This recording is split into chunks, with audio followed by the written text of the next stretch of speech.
Assalamualaikum warahmatullahi wabarakatuh. Perkenalkan, nama saya Melva Ayu Triasti dengan NIM 1909110423. Saya dari kelas Hukum Lembaga Pembiayaan B. Baiklah, dalam kesempatan kali ini saya akan membuat video mengenai tentang resum 6 kelompok yang telah presentasi sebelumnya. Dalam kesempatan kali ini, video ini saya persembahkan untuk memenuhi nilai ujian akhir semester saya dengan dosen pengampu Ibu Meriza SHMH.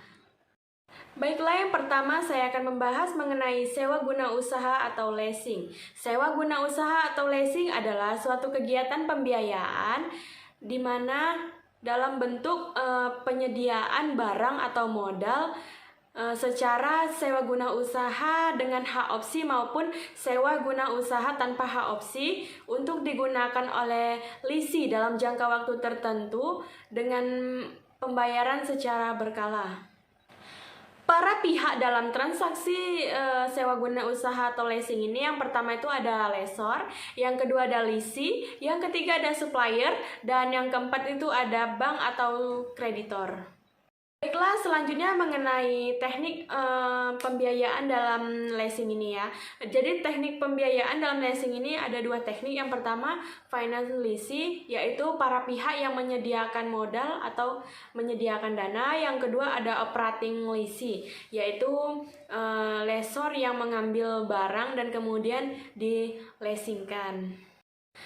Seperti yang kita ketahui bahwa leasing ini memiliki kelebihan. Kelebihan dari leasing ini antara lain yang pertama itu sebagai pembiayaan yang penuh, yang kedua lebih fleksibel, yang ketiga sebagai pembiayaan alternatif. Yang kedua kita akan membahas mengenai modal ventura. Sebenarnya apa sih yang dikatakan dengan modal ventura itu?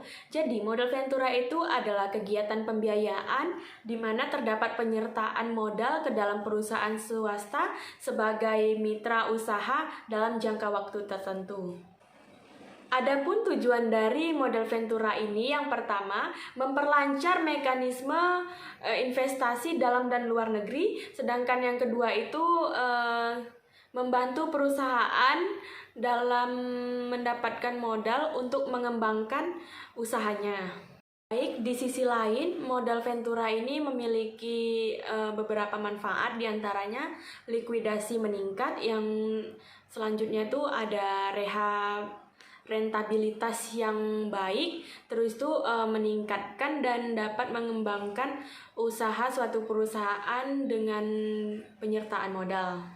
Di dalam modal ventura ini terdapat beberapa pihak. Yang pertama itu ada pihak perusahaan modal ventura, yang kedua itu pihak perusahaan pasangan usaha, dan yang ketiga itu adalah perusahaan penyedia modal. Baiklah, selanjutnya yang ketiga kita akan membahas mengenai pembiayaan konsumen. Pembiayaan konsumen adalah kegiatan pembiayaan yang menyediakan pengadaan barang berdasarkan kebutuhan konsumen, yang cara pembayarannya itu dengan cara mengangsur. Adapun pihak-pihak dalam pembiayaan konsumen itu, yang pertama itu ada perusahaan pembiayaan konsumen, yang kedua itu ada konsumen, yang ketiga itu ada supplier atau penjual. Di dalam pembiayaan konsumen ini terdapat kontrak, yaitu sebelum terjadinya pembiayaan konsumen ini. Adapun tahap-tahap kontrak itu terbagi atas 3 tahap. Yang pertama itu tahap prakontrak, yang kedua tahap kontrak, dan 3 tahap pasca kontrak. Dalam pembiayaan konsumen ini terdapat beberapa jaminan yang akan dijaminkan oleh konsumen sebelum mendapatkan pembiayaan. Yang pertama itu ada jaminan utama, yang kedua ada jaminan pokok, yang ketiga itu ada jaminan tambahan. Baiklah, selanjutnya yang keempat kita akan membahas mengenai anjak piutang atau factoring. Sebenarnya apa sih yang disebut dengan anjak piutang atau factoring ini?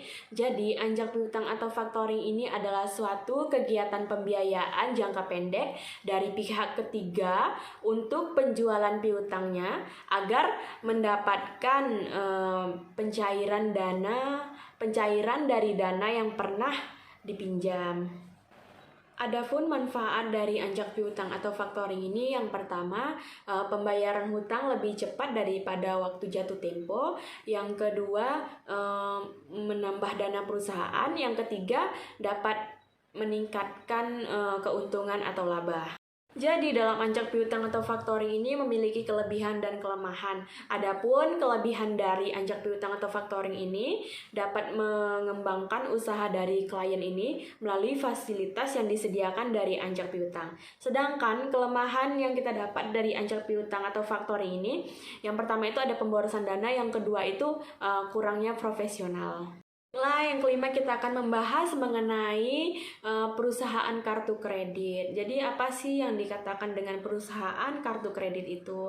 Perusahaan kartu kredit adalah suatu lembaga pembiayaan yang menyediakan pembiayaan untuk pembelian barang dan jasa dengan menggunakan kartu berupa kartu kredit.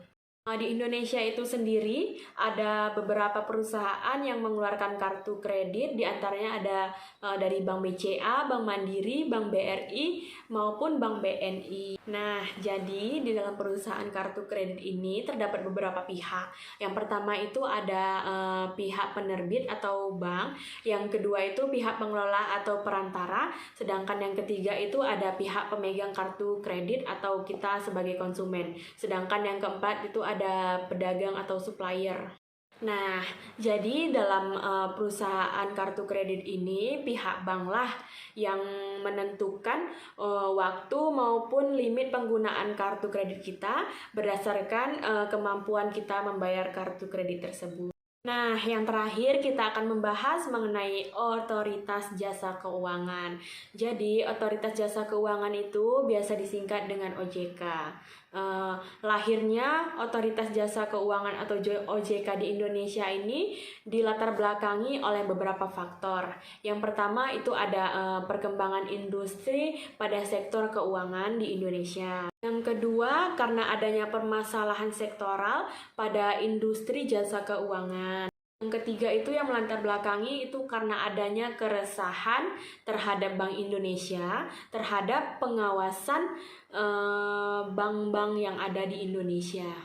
Jadi sebenarnya pembentukan dari OJK ini untuk menghindari jalan buntu dalam pembahasan undang-undang mengenai Bank Indonesia oleh DPR. Berbicara mengenai tugas dari Otoritas Jasa Keuangan atau OJK ini, yaitu tugas utama dari OJK ini sebenarnya melakukan pengaturan atau pengawasan terhadap seluruh kegiatan dalam sektor jasa keuangan yang ada di Indonesia. Nah, sedangkan wewenang dari Otoritas Jasa Keuangan ini itu untuk mengatur, mengawasi, memeriksa maupun mengadili segala transaksi yang ada di sektor keuangan di Indonesia.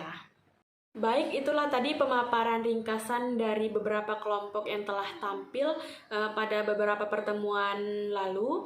Apabila ada kesalahan perkataan maupun perbuatan saya dalam video ini, saya mohon untuk dimaafkan. Saya akhiri. Wassalamualaikum warahmatullahi wabarakatuh.